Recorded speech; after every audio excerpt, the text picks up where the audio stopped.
Thousands of students wrote letters to migrant kids. Will the government Miami day after day, advocates camping outside the Homestead Detention Center stand on ladders, binoculars in hand, waiting for the detained teens' recess time. Sometimes, the protesters wave and blow kisses. Other times, over the weekend, however, there was a sliver of hope that they'd inch closer to communicating with the unaccompanied minors' children who trekked across Central America, fleeing poverty and violence, then crossed the southern border without their biological parents.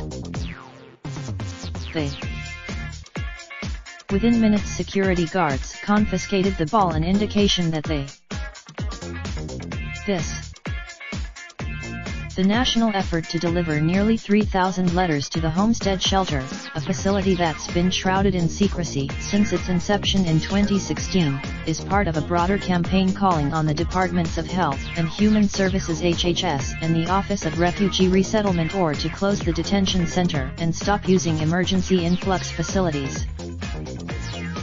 Instead, advocates from the American Friends Service Committee, the Florida Immigrant Coalition, and We Count All Immigration nonprofits coordinated the collection of letters written by students inside Miami-Dade County classrooms, along with kids from New York and across the country.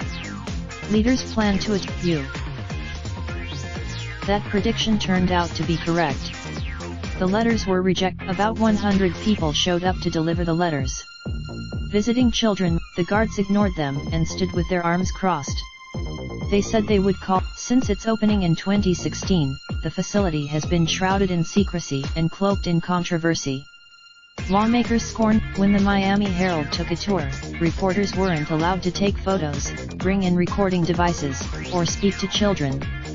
When community the center, the largest in the country, is the only facility for migrant children operated by a for-profit corporation, another sore point with critics, since they note that the longer a youth is detained, the better it is for the company. It's now housing almost 3,000 teens ages 13 to 17, a population that is expected to grow. Weather. Sometimes written with humor, with references to their own struggles and often colorfully illustrated by hand, the personal letters communicate admiration for the strength. In one letter, one child wrote,